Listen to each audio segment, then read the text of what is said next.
Les explosions et les tirs se sont fait rares dans la capitale soudanaise, Khartoum, jusqu'à la mi-journée, 10 jours après le début des combats qui ont fait des centaines de morts.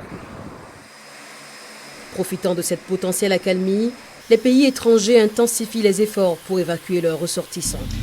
Cette opération, je le disais, a permis non seulement de sauver des Françaises et des Français, mais beaucoup d'étrangers.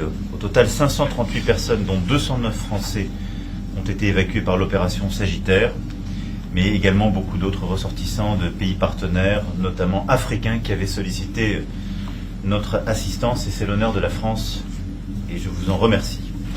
À cet égard, j'ai eu ce matin des nouvelles rassurantes du commando des forces spéciales qui a été blessé au cours de cette opération, et son état est maintenant stabilisé. Les États-Unis et les pays d'Europe, du Moyen-Orient, d'Afrique et d'Asie ont lancé des opérations d'urgence pour mettre en sécurité le personnel de leurs ambassades et les citoyens soudanais par voie routière, aérienne et maritime. Pour nous, il s'agit du premier voyage pour évacuer les citoyens de la guerre au Soudan. Le navire peut transporter jusqu'à 2000 passagers. Il s'agira du plus grand transporteur existant au Soudan qui se rendra à Jeddah à bord d'un navire saoudien appartenant à la compagnie maritime Nama. Comme nous pouvons le voir, nous avons plus d'une nationalité ici. Il y a environ 15 ou 16 nationalités. Des milliers de Soudanais ont tenté de fuir vers l'Égypte et les Nations Unies ont prévenu qu'elles se préparaient à un exode de 270 000 réfugiés vers les pays voisins encore plus pauvres du Soudan, le Tchad et le Sud-Soudan.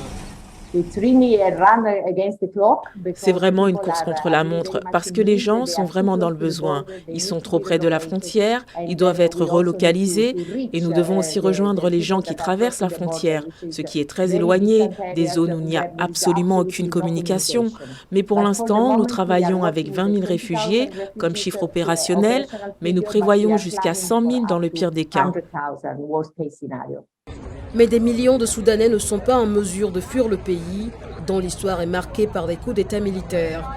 Ils tentent de survivre aux graves pénuries d'eau, de nourriture, de médicaments et de carburant, ainsi qu'aux coupures d'électricité et d'Internet. Plus de 450 personnes ont été tuées et plus de 4000 autres blessées depuis le début des combats, selon le dernier bilan de l'ONU.